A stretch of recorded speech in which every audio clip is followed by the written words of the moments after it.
Refiriéndose a la recuperación de la democracia, Diario El Chubut tiene el gusto de presentar a un reconocido político argentino perteneciente a la Unión Cívica Radical, al doctor Juan Manuel Casella, nacido en Avellaneda, provincia de Buenos Aires. Cursa estudios en el Colegio Nacional de Buenos Aires, luego ingresa a la UBA, donde se recibe de abogado en el año 1968. Radical de cuna, su padre Juan Manuel Casella Piñero, ex diputado nacional y presidente del Comité Nacional de la Unión Cívica Radical, fallecido mientras ejercía dicho cargo en 1968. Una vez afiliado a la Unión Cívica Radical, el doctor Casella fue electo diputado provincial en la provincia de Buenos Aires, ejerciendo el cargo de 1973 a 1976, viendo interrumpida su gestión por el proceso de reorganización nacional. Más tarde logró una banca como diputado nacional por su provincia con la vuelta de la democracia en 1983 y renunció a ella en 1984 cuando fue llamado por el presidente Raúl Alfonsín para ocupar la titularidad del Ministerio de Trabajo de la Nación. El doctor Casella se dedicó a trabajar exclusivamente dentro de la Unión Cívica Radical, aunque más tarde volvería a ocupar cargos públicos, tanto bonaerense como nacional. Fue presidente del Comité de la Provincia de Buenos Aires, de la Unión Cívica Radical, 1991-1993. Delegado al Comité de la Unión Cívica Radical, 1993-1995, y secretario general de la Unión Cívica Radical, 2011. Se desempeñó brevemente como embajador argentino en Uruguay, designado por el presidente Fernando de la Rúa. Hecha la presentación protocolar, dejo con ustedes al doctor Juan Manuel Casella.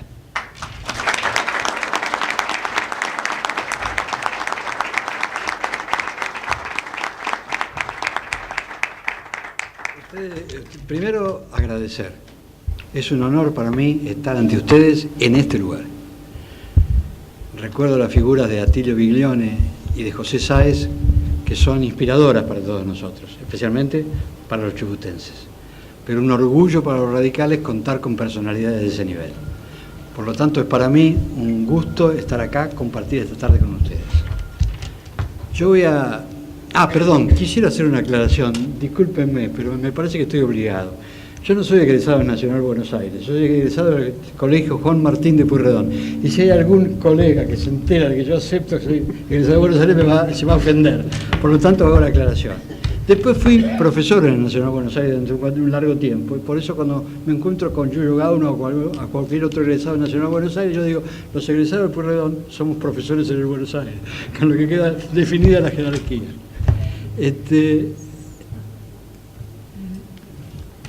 Vamos a hacer lo siguiente, yo voy a tratar de sintetizar mi visión del 30 de octubre de 1983, proyectarlo en alguna medida hacia el presente, y además, pero con el compromiso de que cuando termine, ustedes harán las preguntas que consideren necesarias, porque el expositor siempre cree que satisface al oyente, pero se entera de que no cuando escucha las preguntas. Entonces ahí aparece la necesidad de aclarar. Yo no soy un orador. Mi padre era orador. Orador en el sentido de capacidad de improvisar y utilizar figuras metafóricas para divulgar sus ideas. Yo soy un expositor, y los expositores necesitamos un papelito para tener la guía, ¿no es cierto?, para ser ordenados en nuestra... Entonces ustedes me van a permitir que yo de vez en cuando le eche una mirada a este borrador que tengo acá.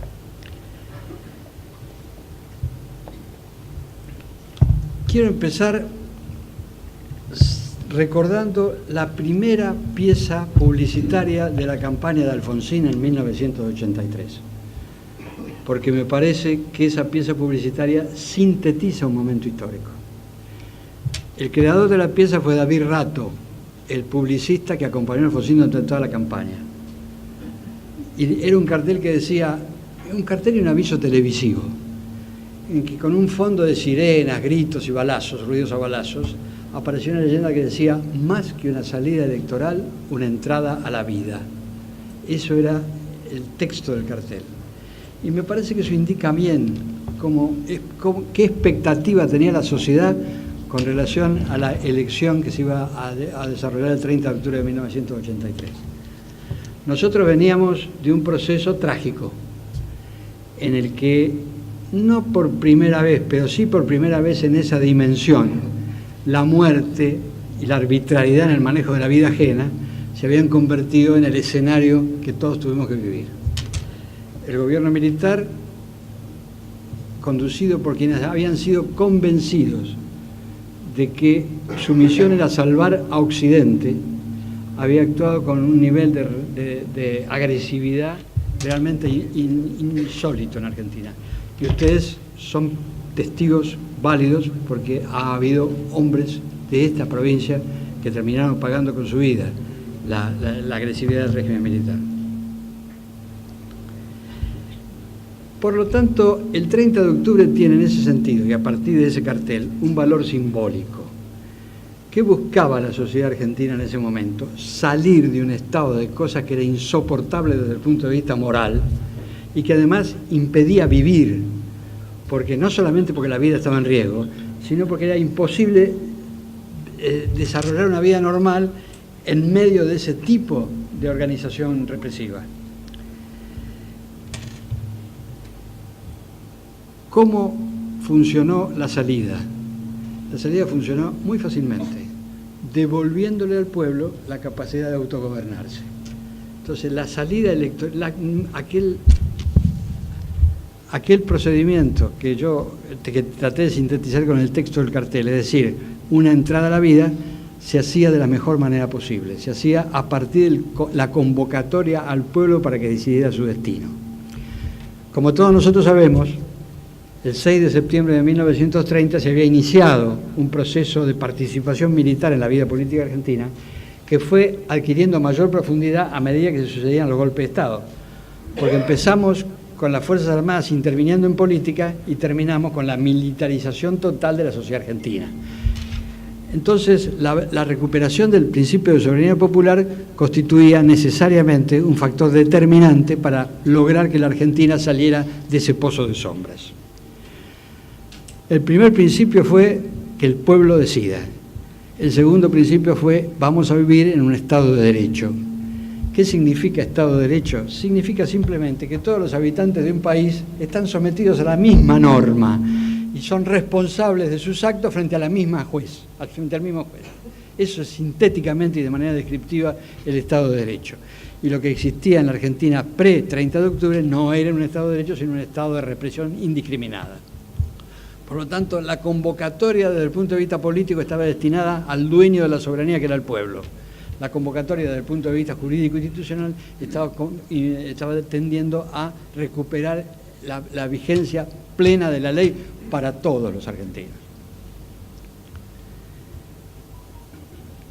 Todo proceso político de esta dimensión requiere figuras, requiere protagonistas. Yo no soy una persona que tenga demasiada proclividad para reconocer caudillos. La palabra caudillo puede significar distintas cosas, desde cosas muy buenas a cosas muy malas. Yo prefiero hablar de dirigentes, prefiero hablar de convocantes. Pero el proceso histórico iniciado el 30 de octubre de 1983 tuvo una figura que sintetizó el estado de opinión de la sociedad argentina. Esa figura fue Raúl Alfonsín. Raúl Alfonsín fue el inspirador y conductor de ese recorrido, del recorrido de la tragedia a la vida. Ese recorrido tan importante estuvo inspirado y conducido por Raúl Alfonsín. Juan Carlos Pugliese, otro grande de la política argentina, me dijo alguna vez que a los hombres políticos hay que juzgarlos en sus momentos estelares, porque los momentos estelares son aquellos en que la personalidad se expresa en amplitud. Los momentos estelares pueden ser buenos o malos, pueden ser de triunfo o de derrota, pero simplemente son los episodios que permiten que una personalidad superior se exprese íntegramente. ¿Cuáles fueron los momentos estelares de Raúl Alfonsín? A mí me gusta comenzar por el proceso electoral interno que corrió entre el 72 y el 76. porque en ese momento aparece la figura de Raúl Alfonsín compitiendo con Ricardo Balbín. Y no quiero hablar de la competencia, sino de los efectos de la competencia. Ricardo Balbín fue un dirigente extraordinario, al que el radicalismo debe muchísimo al radicalismo y el país le debe muchísimo. Pero con la construcción de Balbín, el radicalismo daba la sensación a los sectores no radicales que era un partido del 25% resignado a seguir siendo primera minoría. Siempre detrás del peronismo, que se consideraba electoralmente imbatible. Fue la aparición de Alfonsín la que cambió el tono de la situación desde el punto de vista espiritual. Alfonsín del 72 al 76 compitió 3 veces con Balbín en elecciones nacionales y las 3 veces perdió. Pero sin embargo su figura fue alcanzando la dimensión protagónica que después le iba a permitir convertirse en el eje de la salida electoral. Él tuvo en ese momento la capacidad de movilizar y convocar. Movilizar un partido que estaba un poco detenido en el tiempo y convocar a muchos muchachos jóvenes que se convirtieron en portadores de sus ideas y de su mensaje. La capacidad de movilización y de convocatoria que tuvo Alfonsín así fue excepcional y me parece que ese es el primer momento estelar de lo que quiero recordar. El segundo, ¿cuál fue? El mejor Alfonsín a mi criterio. El Alfonsín del 76 al 83. Y voy a rescatar 3 episodios, 3 circunstancias que ponen de manifiesto cuál fue la dimensión de ese momento de Alfonsín. En primer lugar, aceptó la copresidencia del APDH, con lo que asumió una responsabilidad enorme, pero al mismo tiempo un riesgo enorme.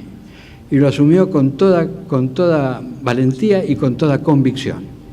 La palabra convicción la voy a repetir, porque después vamos a ver otros momentos de la vida de Alfonsín donde también la convicción juega un papel fundamental.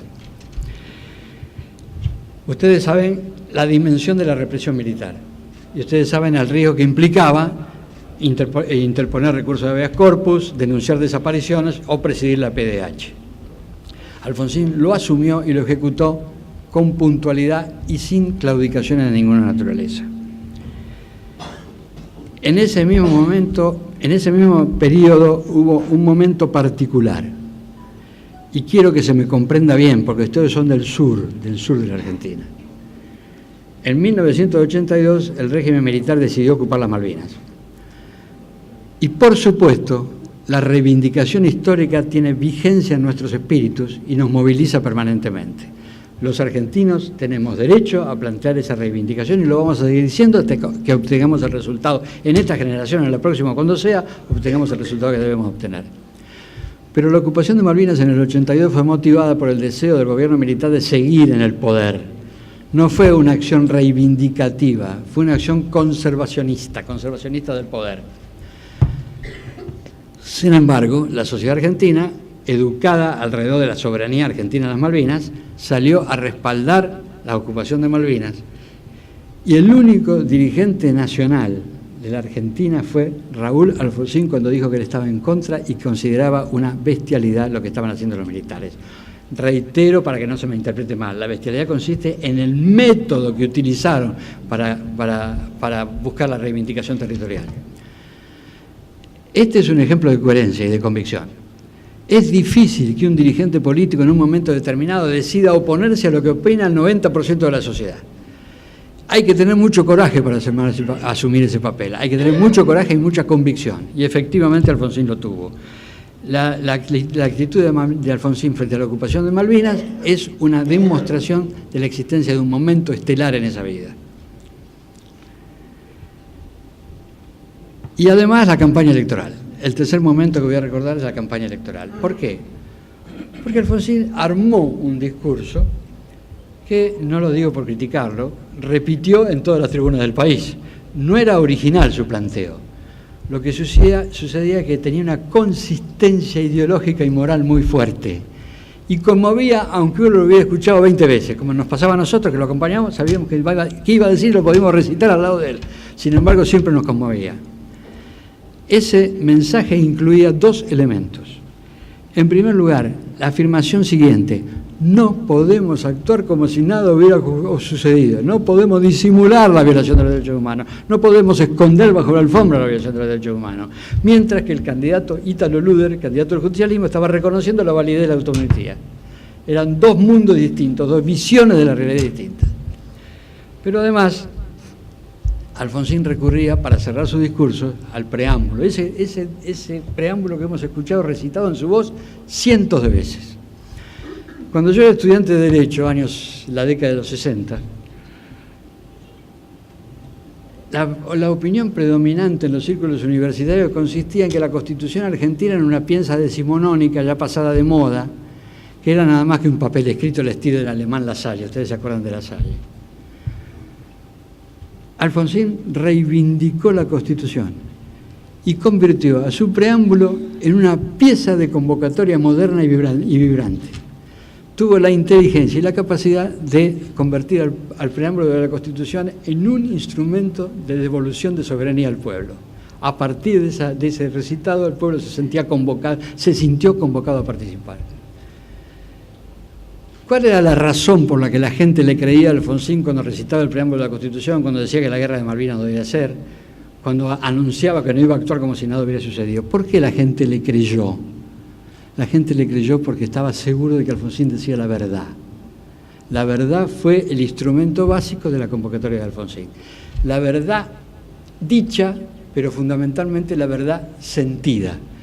Cuando la gente lo veía hablar a Alfonsín, se tenía la clara sensación de que Alfonsín decía lo que pensaba. Y eso es la verdad en política. Por eso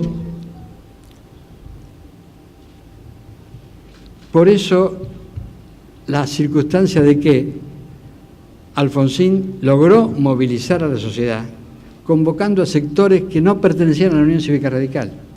El radicalismo del 25% ganó las elecciones con el 52% de los votos. Esto significa que votaron todos los radicales, pero además votó otra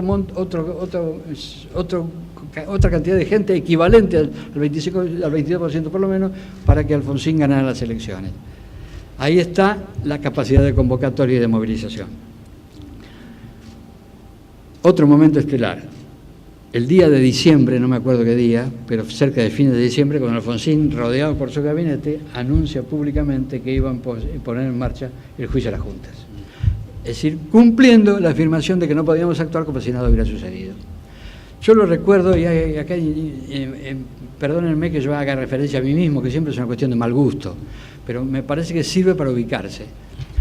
Yo era diputado nacional, presidente de la Comisión de Defensa, fui el primer presidente de la Comisión de Defensa. Y en ese periodo del 10 de diciembre al 30 de diciembre ocurrieron dos hechos en la Cámara que deben ser rescatados por el recuerdo popular. El primer hecho fue la derogación de la ley de autoamnistía.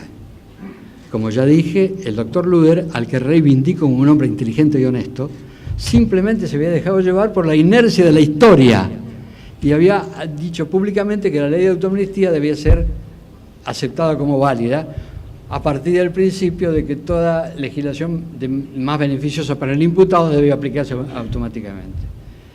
Alfonsín no creyó en eso y mandó un proyecto que no era derogación de la ley de autoamnistía, el proyecto era anulación de la ley de autoamnistía. Por lo tanto, al decretar la nulidad de la ley de autoamnistía, se la dejaba como inexistente y no se podía recurrir a sus beneficios invocándola. Ese fue el primer hecho.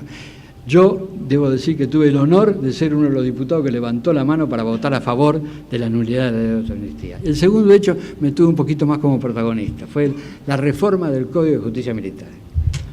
Yo me recibí de abogado en 1968 y supe que había un Código de Justicia Militar en 1983.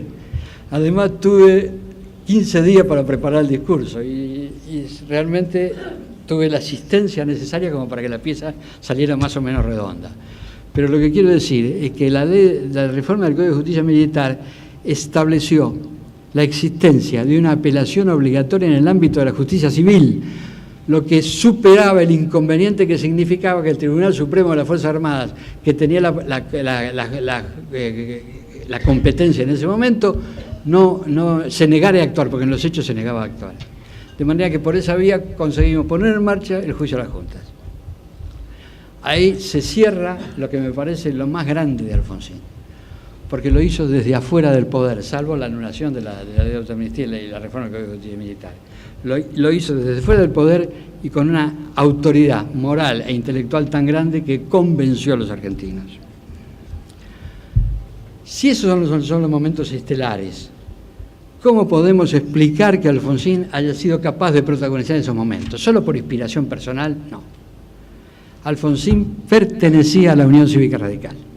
Es decir, pertenecía a una tradición en términos morales, en términos políticos y en términos sociales. Alfonsín estaba formado en la Unión Cívica Radical. La tradición del radicalismo fue la defensa de la libertad en primer lugar y la defensa de la justicia social en segundo lugar. Lo digo por orden jerárquico, no lo digo por orden jerárquico, sino simplemente por el ordenamiento dispositivo, porque tanto la libertad como la igualdad y la justicia social han sido permanentemente defendidas por la Unión Cívica Radical en el mismo nivel de importancia, sabiendo que el ser humano no vive solamente de ideales, tiene que comer toda la vida, todos los días, y por lo tanto no basta con reconocerle la libertad. A la libertad hay que agregar los medios materiales para subsistir, y eso es el modelo que la Unión Cívica Radical impulsó desde Hipólito Yrigoyen hasta nuestros días. Alfonsín estuvo formado en esa escuela. Alfonsín se nutrió desde el punto de vista social de los grandes precedentes radicales, la RAL de Levenson, básicamente. Y obviamente, desde el punto de vista político, se nutrió de los fundadores, desde Leandro Alem, que impone la pauta moral. El fin no justifica los medios, el fin no justifica los medios, eso es una pauta moral. Hasta Hipólito Yrigoyen, que durante 20 años ejerce la conducción de la intransigencia revolucionaria que termina siendo la razón por la cual obliga al régimen a reconocer la soberanía popular. Esa formación fue la que le dio a Alfonsín los fundamentos teóricos y morales de su actitud. ¿Para qué sirve un partido político? Un partido político sirve en primer lugar para organizar la opinión pública, para juntar a los que piensan relativamente parecido. En segundo lugar, para proponer. Y en tercer lugar, para competir por el poder en elecciones abiertas. Las dos primeras funciones son básicas. La función electoral es una función que tiene carácter instrumental y es en búsqueda del poder.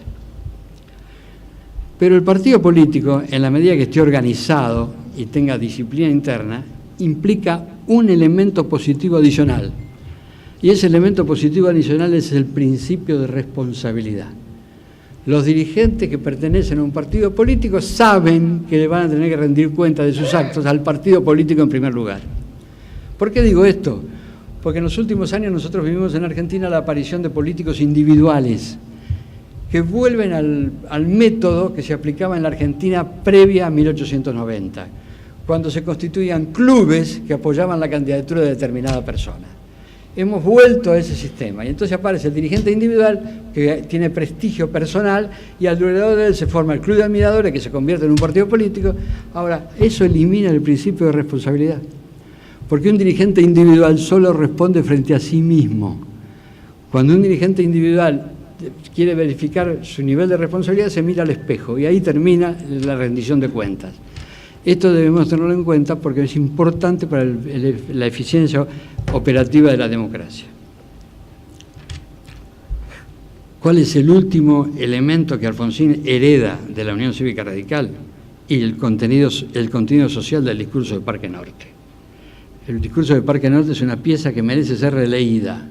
Es un largo discurso que requiere paciencia, pero sus contenidos programáticos y morales son espectaculares. Y eso es herencia de lo que ya dije, Larralde y Levenson.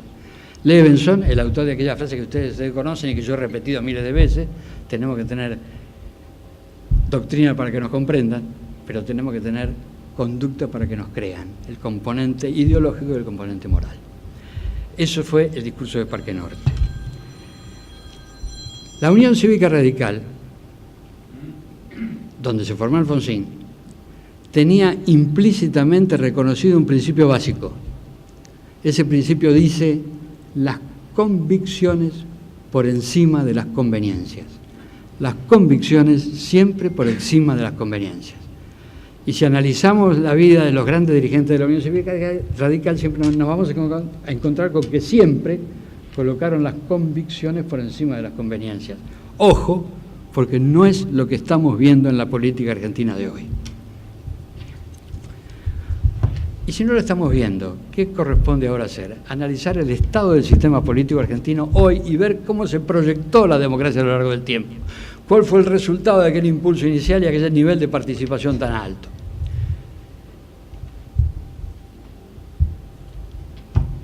La democracia argentina tiene una aceptación mayoritaria en nuestra sociedad.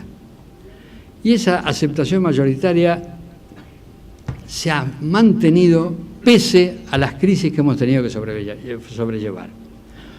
Por primera vez, en 1987, Semana Santa, la democracia argentina sostuvo en base a movilización popular al régimen democrático, evitando que se produjera otra vez la infinita historia de golpe de Estado que veníamos protagonizando desde 1930. Es decir, la democracia se conservó en Semana Santa del 87 simplemente, pero gracias a Dios, porque el pueblo quiso sostener la democracia. Lo que vemos hoy es que existe todavía un núcleo mayoritario de la población argentina que acepta la democracia como el régimen de vida que quiere adoptar. Pero acá aparece una paradoja que debemos señalar, una contradicción que debemos señalar. La democracia mantiene su prestigio, por lo menos en un nivel alto, aunque no igual que en el 83, pero los partidos políticos se han desprestigiado. Por lo tanto, es difícil aceptar que la democracia va a sobrevivir como debe sobrevivir si no cuenta con los instrumentos adecuados para su movilización, para su acción concreta. La falta de prestigio de los partidos políticos, ¿a qué se debe? Se debe porque se ha sufrido un proceso de dispersión, un proceso de individualismo, a la que ya aludí, porque hay una pérdida de representatividad social. Los partidos políticos representan bloques sociales y, por lo tanto, la presencia de un partido político determinado implica la existencia de un respaldo social en algún espacio de la sociedad. Los partidos políticos argentinos hoy representan difusamente algunos conceptos que fueron más sólidos en el pasado y que ahora se han ido borroneando a partir de esta tendencia al individualismo. Y aparece un elemento que afecta el contenido moral de la política, que es lo que yo denomino genéricamente pragmatismo. ¿Qué significa ser pragmático? Significa ser práctico, significa no teorizar demasiado, significa utilizar el instrumento de acuerdo a los requerimientos de lo que uno pretende hacer. Es pragmático el carpintero que utiliza un serrucho, un martillo. No es pragmático un carpintero que quiere cortar una madera con un escarbadiente. Por lo tanto, el pragmatismo es útil cuando adecúa el instrumento al objetivo político buscado. Pero el pragmatismo se convierte en una enfermedad cuando el instrumento que se utiliza para el desarrollo personal, para el progreso personal, para la ubicación personal. Argentina fue un país que tenía movilidad social ascendente, una de sus características era la movilidad social ascendente. Alguien que inmigró de Italia muerto de hambre hace 100 años como mis abuelos, tenía la posibilidad de trabajar y lograr un bienestar para su familia y el ascenso social que representaba a su hijo y su nieto yendo a la universidad. Mi hijo, el doctor, es una síntesis de esa movilidad social ascendente. La Argentina de los últimos años ha perdido movilidad social ascendente. Y por lo tanto la política se ha convertido para alguna gente en la sustitución de la movilidad social ascendente. Y se ha convertido en una sustitución que además está planteada especulativamente, en términos de que no solamente especulo con ascenso social, porque soy diputado, soy senador, ocupo algún cargo, sino además porque ese cargo o esa participación política me permite ejercer el lobby, es decir, la defensa de determinados intereses, o en segundo lugar, directamente, lisa y llanamente, robar para hacerme rico. Y por lo tanto, el pragmatismo en esos términos deteriora la función de los partidos porque los convierte en instrumentos delincuenciales y no en instrumentos de convocatoria y movilización. ¿Cuál es la situación actual en la Argentina? La Unión Cívica Radical en la convención desarrollada en la ciudad de Gualeguaychú, en Entre Ríos, hace 3 o 4 años, no me acuerdo bien cuándo, decidió integrar una coalición electoral con el PRO y con la coalición cívica. Las coaliciones electorales son instrumentos útiles que se usan en todos los medios políticos, especialmente en Europa. Hay una tradición de coaliciones electorales en Europa que todos nosotros conocemos. Por lo tanto, no estoy impugnando el método. Por otra parte, algún fundamento tiene. Un importante dirigente del partido actual me ha dicho a mí: no trabajes para volver al bipartidismo, peronismo, radicalismo, porque eso es imposible. Ahora hay que hablar de coaliciones, de coaliciones y no de bipartidismo, ¿sí? De bicoaliciones. Una coalición de centro-derecha, una coalición de centro-izquierda parecen ser los modelos que van a preponderar en el futuro argentino. También me parece bien, no me siento demasiado entusiasmado en la afirmación de que los partidos políticos ya han terminado su gestión, pero me parece que hay que contemplar seriamente cómo se modifica el escenario político argentino y el escenario electoral argentino y ver de qué forma es la mejor manera de organizar estos instrumentos.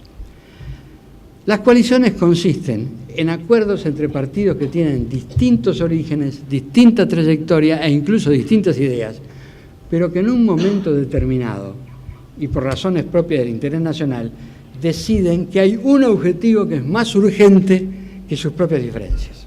Y por lo tanto no eliminan las diferencias, sino simplemente las postergan para priorizar el objetivo compartido. Cada uno de los partidos que integran la coalición debe seguir siendo un partido político en los términos originales, porque de eso depende que siga cubriendo el espacio social que representa. Si un partido político integrante de una coalición pierde importancia, su aporte social a la coalición disminuye y por lo tanto toda la coalición se debilita. Cualquier coalición seria trata de mantener permanentemente la identidad y la cobertura social de los partidos que lo integran. Y no hace falta que yo busque demasiados ejemplos. Vean lo que pasó con el Pentapartito en Italia, que transformó un país derrotado en la Segunda Guerra Mundial a un país progresista, ganador, moderno. Fíjense lo que pasa con las coaliciones en Francia, fíjense con lo que pasa con las coaliciones en Alemania. En Alemania hay un partido liberal que saca 3 puntos en cada elección e integra la coalición de gobierno en base a esos 3 puntos. ¿Por qué? Porque tiene la habilidad de mantener los 3 puntos todas las elecciones, nunca baja de 3 puntos. Y por lo tanto se convierte muchas veces en el decisor final de la política de la coalición.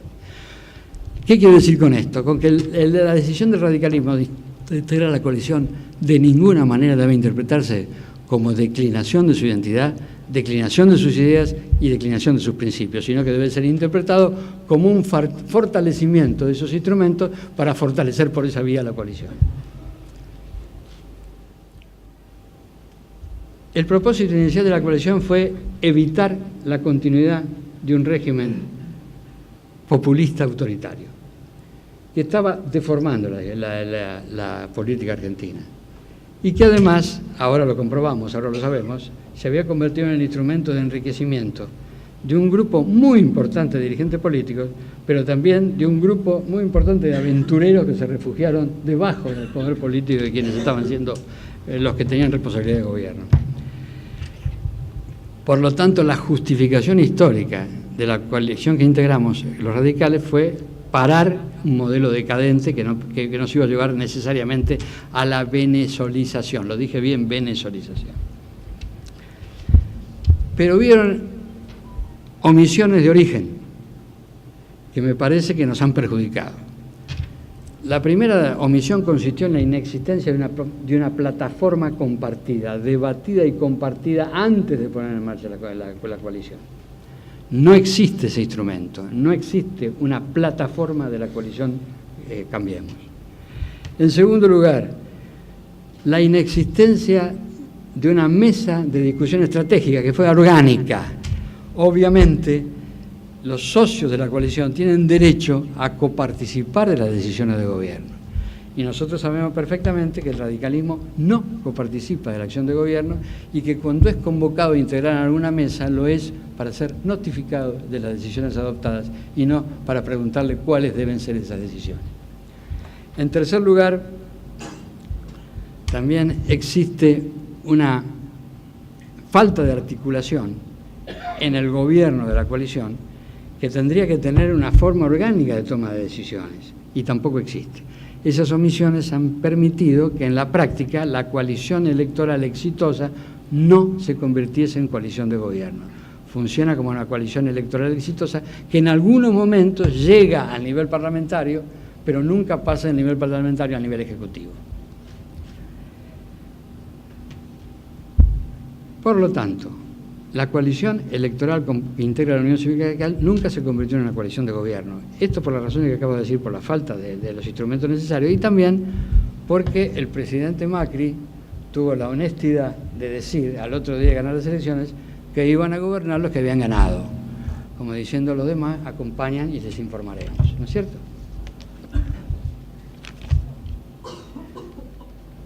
Yo, para darle un poco de impacto a la conversación, suelo hablar de dos paradojas que estamos viviendo en la Argentina de hoy.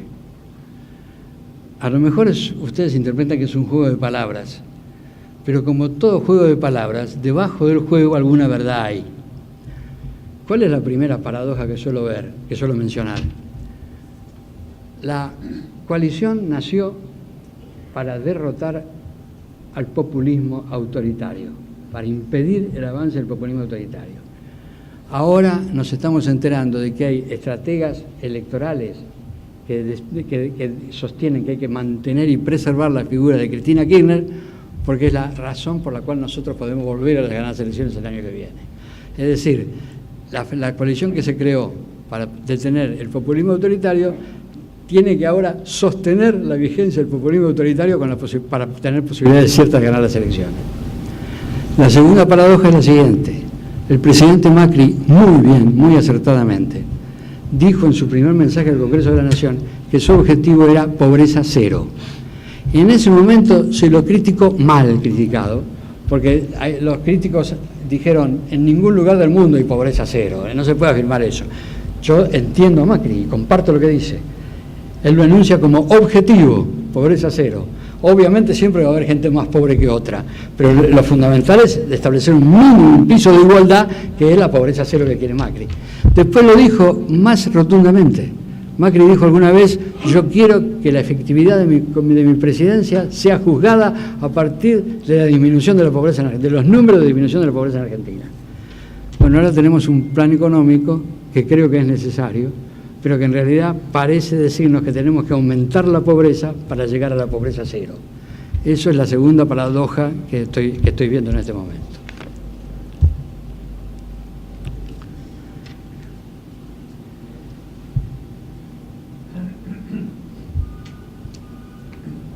Acá tengo que ir terminando de la siguiente manera.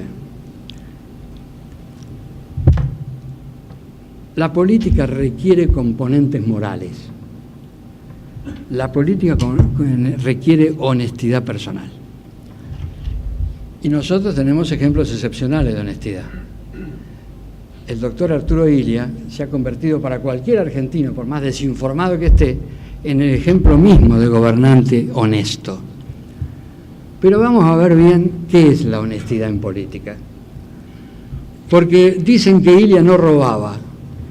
Y cuando identifican la honestidad con que no robaba, lo están denigrando a Illia, lo están criticando.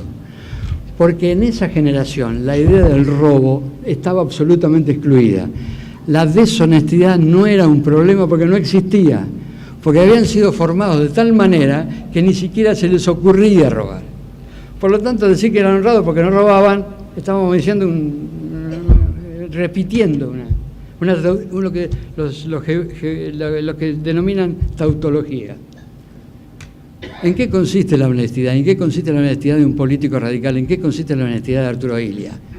La honestidad es su relación con el pueblo. La honestidad es no mentir, no especular, no incurrir en actos de demagogia, decir la verdad. La honestidad es frente al pueblo. Yo, Illia, soy frente al pueblo un hombre honesto cuando digo la verdad, cuando no especulo, cuando no calculo si saco ventaja o no la saco, o cuando no No tiendo a la demagogia, a conquistar voluntades simplemente satisfaciendo los instintos básicos del ser humano. El deterioro moral de la política argentina es un componente básico que debemos incurrir. Y ahí retomo lo que dije hace un minuto. Uno de los componentes básicos de la moral radical es las convicciones por encima de las conveniencias. La política actual en la Argentina ha tendido a colocar las conveniencias por encima de las convicciones. Y eso es un riesgo enorme, porque toda deformación de los componentes morales de una actividad determinada termina destruyendo la actividad de que se trata. Por lo tanto, la reivindicación de los componentes morales de la política argentina tiene que ser un propósito básico.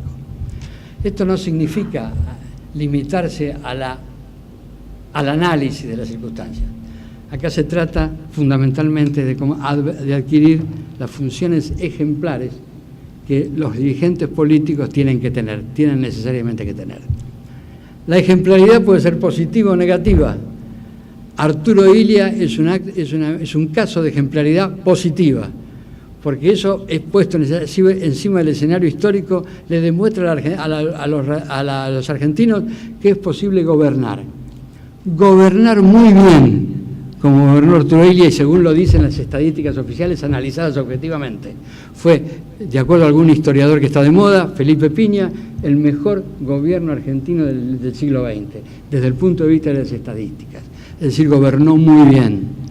Pero además de gobernar muy bien, su ejemplaridad proviene también de la actitud moral, de la absoluta honestidad en los términos que yo acabo de definir. Hoy la política se ha convertido en un ámbito de especulación personal, de cálculo y de progreso económico. Y eso le quita ejemplaridad, o peor que eso, no solamente le quita ejemplaridad, coloca en el escenario el peor tipo de ejemplo que puede recibir una sociedad. Y ahí termino invocando la responsabilidad social. Nosotros, los argentinos, tenemos una tendencia a premiar al que rompe los límites, al que lo supera, al transgresor. Nosotros, los argentinos, tenemos una tendencia a admirar la viveza cuando la viveza implica algún beneficio para el vivo.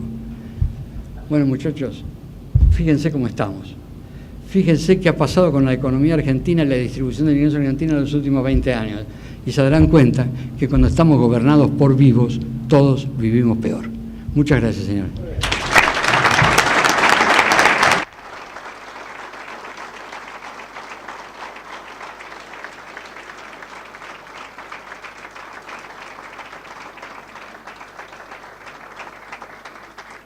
Bueno, el doctor ha invitado también a quienes tengan la ocurrencia o la pregunta así a flor de labio para realizar un pequeño intercambio con él.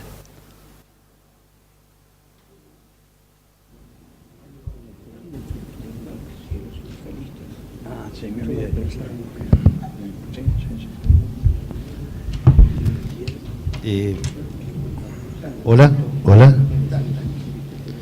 Después de escucharte, de describir todo este escenario que habla sobre la degradación de los partidos políticos y demás, ¿no? ¿Cómo ves el escenario actual en la Argentina, en esta grieta que se ha generado, donde pareciera ser que las discusiones no tienen que pasar ni por programas, ni fundadas en convicciones, sino por echarnos las culpas desde un sector al otro, y sobre todo teniendo en cuenta lo que acaba de pasar en Brasil con Bolsonaro, ¿no? Que es un poco la respuesta a esto de no saber encontrar los argentinos, en este caso, no solo discutir sobre las cosas que nos separan, sino también si podemos hacer una agenda sobre las cosas que nos puedan llegar a unir, ¿no? Bueno, comprendo la pregunta. Hay una síntesis verbal que se utiliza habitualmente, que es cuestión de Estado o política desarrollada de manera consistente a lo largo de más de un periodo de gobierno. ¿No es cierto? Eso es lo que se denomina política de Estado. Los argentinos tenemos una terrible incapacidad para generar compromisos que tengan esa orientación. La brecha, a mi criterio, fue impulsada deliberadamente desde el poder kirchnerista, a partir de la visión de Laclau, este teórico argentino que vivía en Londres. entre paréntesis, leyendo hace unos días una biografía de Crisóstomo Larralde, me enteré que Larralde hablaba con Laclau, tenía como interlocutor a Laclau. Fíjense cómo terminó. Cómo terminó Laclau, me refiero, ¿no es cierto? Laclau dice que la dialéctica política debe convertirse en dialéctica amigo-enemigo y que por lo tanto la eficacia de la acción política consiste en lograr la fortaleza suficiente para vencer al enemigo de enfrente. El enemigo de enfrente es el movilizador, el que genera la acción política. A mí me parece que la definición de política contradice a Laclau. ¿Cuál es la definición de política que yo utilizo habitualmente? Para mí la política es la capacidad, el arte más que la capacidad, el arte de organizar la convivencia. La política es el arte de organizar la convivencia. Por eso hay política en todos lados donde hay más de 2 personas. Hay política en el matrimonio, hay política en la familia, hay política en la sociedad de fomento, hay política en el club de barrio. Hay política porque es la forma en que se organiza la convivencia. ¿Cómo debe organizarse la convivencia democrática? Nosotros hemos encontrado en la democracia la forma de organización de la política. ¿Cómo se organiza la política en la democracia? Se organiza a partir de las ideas, que requieren capacidad de exposición y capacidad de comprensión. Una idea tiene 2 focos. El foco número 1 es el emisor de la idea, el foco número 2 es el receptor de la idea. Y eso requiere tolerancia, porque la idea de uno puede ser muy distinta de la idea de otro, y esto requiere la contradicción necesaria dentro de los límites necesarios. Para que la convivencia se mantenga, la discusión no puede pasar más allá de ciertos límites. Eso es lo que significa el ingrediente tolerancia. Yo debo saber que el otro puede tener razón. Yo debo saber que el otro puede tener derecho a rechazar lo que le planteo. Y si yo estoy en el gobierno, debo tener mucho más presente esos principios. La brecha en Argentina fue originada básicamente para fortalecer el poder del gobierno y generó fanatismo. Cristina Kirchner, según las encuestas, sigue teniendo el apoyo del 30 y el 35% del electorado, con una condición particular, un porcentaje muy alto de ese electorado joven, que no cumplen con el segundo requisito de esta dialéctica emisor-receptor. ¿Por qué? Porque no están dispuestos a recibir la idea que no sea la propia. Eso es el nivel de fanatismo que nos está viviendo. Por lo tanto, estamos mal, porque hay una brecha deliberadamente instrumentada para dividir a los argentinos con el propósito de generar más poder para quienes ya tenían el poder. Esto es una cuestión que se profundiza cuando vemos el escenario social.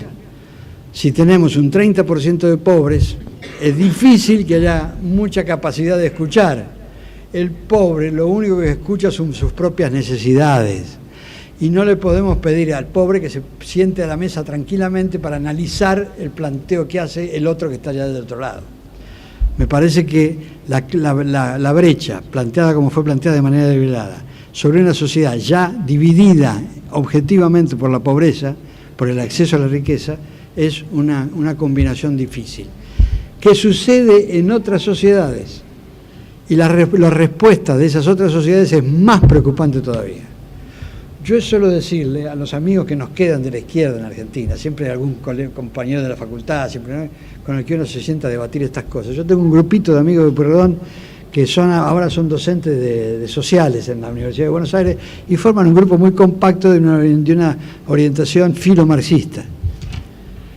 Yo les digo, muchachos, tengan cuidado, porque si acá la gente pobre se enoja y sale de la villa, no va a ser para elegirlos a ustedes marxistas, progresistas, sino para elegir un fascista que los va a matar a ustedes.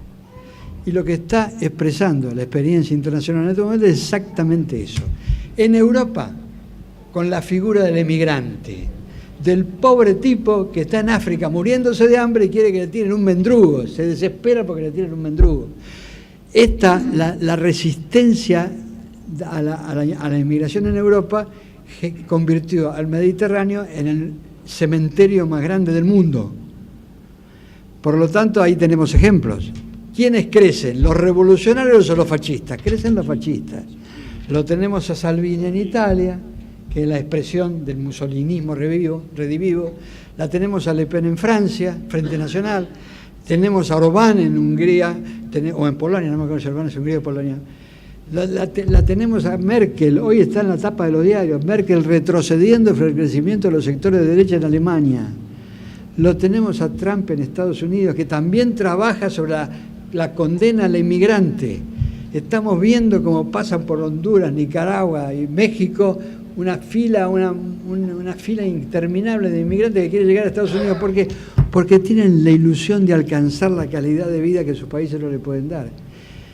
Y acá aparece una paradoja también, ya que estoy en ese plano, la paradoja de la globalización. La globalización ha sido un instrumento extraordinariamente útil para el desplazamiento del capital. Hoy el capital busca desplazarse al lugar donde puede conseguir mayor renta. Lo que no se pueden desplazar son los trabajadores que no tienen trabajo, la gente que se muere de hambre en algún país. A esos los reprimen y le construyen murallas.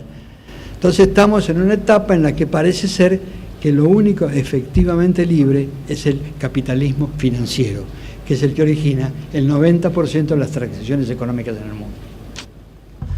Me parece que los argentinos tenemos que pensar en esos términos. Yo suelo escuchar que la Argentina no es un país rico. Yo creo que la Argentina es un país potencialmente rico.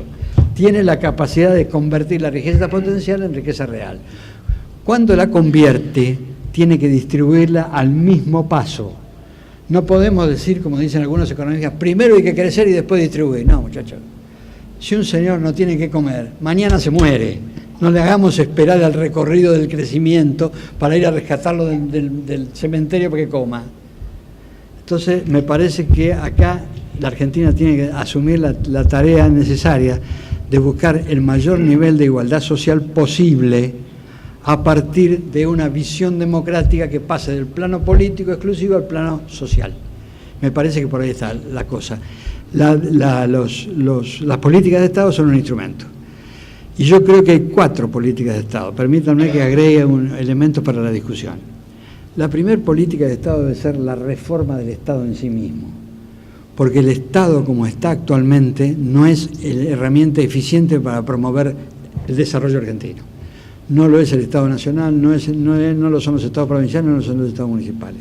La reforma del Estado, incluyendo modernización y transparencia, debe ser una política de Estado. La segunda política de Estado es la creación de riqueza y distribución de riqueza simultáneamente. Creación y distribución de riqueza. La eficiencia operativa en creación de riqueza tiene que convertirse en eficiencia social en la distribución de la riqueza. La tercera política de Estado tiene que ser necesariamente la educación. Por eso lo que pasa hoy en la provincia de Buenos Aires es enormemente perjudicial para el progreso de la Argentina. No le estoy echando la culpa a la gobernadora de Buenos Aires, que me parece que tiene las mejores intenciones del mundo, pero digo que se ha planteado un conflicto que parece no tener salida, y eso ha determinado ya la pérdida de casi 30 días de educación para alumnos que tienen pocos días de educación si se cumple el periodo normal. Y además se están modificando rápidamente las condiciones efectivas de la creación de riqueza. Hoy muchas actividades han descartado el trabajo humano como factor determinante de su desarrollo. La inteligencia artificial, la robótica, la tecnología aplicada a la creación de riqueza está desplazando el trabajo humano. Eso solamente se soluciona con la educación. La claudicación de la educación es un desastre, la política educativa tiene que ser una política de Estado. Y en cuarto lugar, creo que viendo lo que pasa en el mundo y ahora viendo lo que pasa en Estados Unidos, tenemos que tener una política demográfica y territorial que también sea política de Estado, que permita que la Argentina siga siendo el ámbito donde se refugien todos los hombres del mundo que quieran habitar su suelo, pero lo sea de una manera orgánica, sistemática y programada, para evitar, por ejemplo, la ampliación, el crecimiento indiscriminado de unidades urbanas que son ingobernables, como el Gran Buenos Aires, por ejemplo. Me parece que por ahí pasa la respuesta. A tantos años, y siendo que fue un hito de aquel gobierno de Raúl Alfonsín, la democratización sindical, la reforma de la normativa sindical, ¿cuál es la visión ahora, a 35 años, habida cuenta también de que cierto sindicalismo ha acrecentado su poder sobre la base de negocios, Y cuando particularmente creo que lo que pasó el otro día, cuando la respuesta a una citación judicial fue la amenaza de una medida de acción directa, de algún modo es una comparación cuando las citaciones o a las citaciones de los militares se les respondía con el acuartelamiento, ¿no? ¿Cuál es el análisis en donde parece que algunos están por fuera de la ley o por fuera del Estado de Derecho? Ahí la respuesta, yo no quiero hablar demasiado, pero la respuesta no puede ser breve, porque ahí, en ese problema convergen distintas situaciones. En primer lugar, el modelo sindical argentino. El modelo sindical vigente hoy es el mismo modelo de 1946, es el modelo que se puso en marcha en 1946, con una unidad sindical forzada por acción del Estado. El Estado incluye su capacidad de otorgar o quitar la personería gremial. La personería gremial es el elemento que le permite a un sindicato negociar entre otras cosas convenio colectivo de trabajo. El que no tiene personería gremial no puede negociar y por lo tanto queda descartado. Eso le da al gremialismo argentino una unidad artificial y una dependencia del Estado que es permanente. El ministro de Trabajo tiene la facultad de otorgar o desechar la personería jurídica y una vez otorgada tiene el derecho de quitarla. Con lo que esto se convierte en una espada de Damocles que hace que el gremialismo argentino siempre sea en alguna medida dependiente del Estado.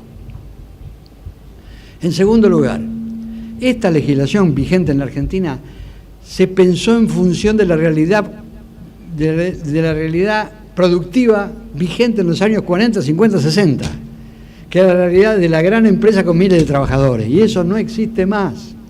Ahora hay que pensar en una nueva organización sindical, por lo menos complementaria de la existente, que prevea la condición del trabajador que no consigue trabajo porque es reemplazado por una máquina.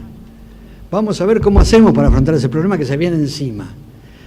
Por lo tanto, hay que pensar en una nueva legislación de carácter sindical, que además de democratizar las organizaciones existentes, genere una apertura hacia un futuro distinto para afrontar problemas distintos. Cuando yo fui ministro de Trabajo en 1984, el sindicalismo argentino estaba capitaneado por las grandes organizaciones sindicales, la Asociación Obrera Textil, la Unión Obrera Metalúrgica, ESMATA, etcétera, etcétera. Planteles de 50.000, 60.000, 100.000 trabajadores. Hoy el mayor gremio en la Argentina es la Federación de Empleados de Comercio, que además es inmovilizable, porque tienen 500.000 afiliados en unidades de 1, 2, 3, 4 empleados, son pocas las grandes unidades. Por lo tanto, pierden capacidad de acción, está claro que tienen inferioridad de condiciones. Esto requiere una visión del futuro modelo sindical argentino, que debe incorporar la democratización para romper la vieja tendencia al corporativismo sindical. Lo que vos registrás como hecho cierto, la presión a contra una sentencia, contra una potencial condena judicial, simplemente por razones extralegales que tienen que ver con la capacidad de movilización de un sindicato, de un grupo de sindicatos, está revelando la condición corporativa del movimiento sindical argentino. A mí no me toca ni un juez. ¿Por qué? Porque yo soy dueño de este territorio y en este territorio hago lo que me parezca. Y si quiero enriquecerme, me voy a enriquecer dentro de este territorio y nadie me va a tocar. Esa es la visión.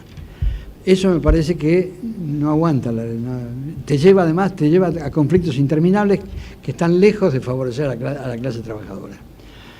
Creo que una condición del radicalismo debe ser la de elaborar un proyecto de política social integral, que esté apuntando a la forma de organizar la sociedad en el futuro inmediato. No falta mucho tiempo, 4, 5, 6 años van a ser suficientes para que se perciban en la realidad concreta la aparición de las tecnologías invasivas del trabajo humano o que descartan el trabajo humano. Y eso va a ser dramático para quienes tengan que vivir esa situación. ¿Qué hacemos? ¿Extendemos una política de subsidios infinita para cubrir a los que no tienen trabajo? ¿Qué hacemos? ¿Acortamos la jornada laboral para que en vez de trabajar que un trabajador trabaje 8 horas, haya 2 trabajadores que trabajen 4?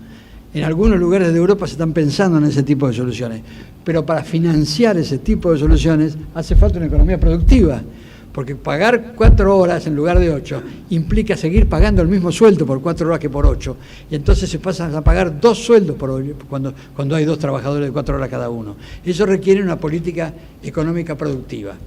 El otro día yo leí un artículo que apareció en La Nación, escrito por un joven y muy inteligente politólogo, que es presidente de la Asociación de Politólogos de la Argentina, se llama D'Alessandro. Y el D'Alessandro decía en su comentario que uno de los problemas de la Argentina consiste en que tiene políticos que no se ocupan de las ideas sino de los cargos, empresarios que se ocupan de la rentabilidad y no de la inversión, y sindicalistas que se ocupan del salario y no de la productividad. Me parece que esos tres ejemplos están indicando claramente cuál es la situación argentina actual.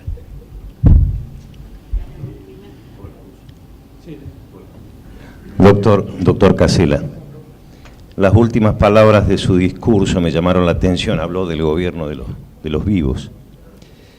¿Alguna consideración al respecto se podrá hacer? Sí, yo la hago. Yo advierto que los argentinos tenemos una tendencia que yo suelo decir, discúlpenme, yo le digo una tendencia tanguera a admirar a los vivos, a los tipos que rompen el modelo. Y hay veces que los vivos son vivos y hay veces que los vivos son enormemente perjudiciales. Los vivos son vivos cuando rompen algo que debe ser roto y encuentran una salida a un problema que no tenía salida. Eso es una viveza adecuada. Pero acá nosotros admiramos al vivo que rompe los elementos positivos del sistema. Admiramos, por ejemplo, al que vive sin trabajar y que sin embargo tiene recursos, cuyo origen Dios sabrá. Admiramos al modelo Ademardo Barros. Ustedes se acuerdan de Ademardo Barros, candidato a gobernador de San Pablo, que pintaba en las paredes robo pero hago. ¿Por qué? Porque era alcalde de San Pablo y quería ser gobernador. Él hacía obra pública, robaba, se enriquecía y los brasileños acompañaban eso porque decían, bueno, está haciendo obra. Ese vivo es un vivo insufrible que debe ser erradicado. La única manera de erradicar ese tipo de viveza transgresora es a partir de un repudio social. No hay sistema jurídico que pueda sancionar a todos los vivos que están dando vuelta por ahí. Acá tiene que haber condena, no tiene que haber impunidad, por supuesto, tiene que haber jueces decididos y no complicados con los vivos, pero eso no alcanza, porque la cantidad de vivos de que gozamos en Argentina es muy numerosa y por lo tanto los jueces no van a alcanzar. ¿Cómo se soluciona este problema? Este problema se soluciona a partir de una actitud social determinada. La actitud social que acompañó a Alfonsín cuando Alfonsín decía no podemos actuar como si nada hubiese sucedido. La Argentina tiene que encontrar un dirigente auténtico que diga tenemos que terminar con la viveza delincuencial y encontrar a muchos argentinos que salgan a apoyar a quien quiere terminar con la viveza delincuencial. Si en el fondo admiramos al vivo, si en el fondo queremos reemplazarlo para hacer lo mismo, en lugar de beneficiarnos nos vamos a perjudicar todos. Gracias.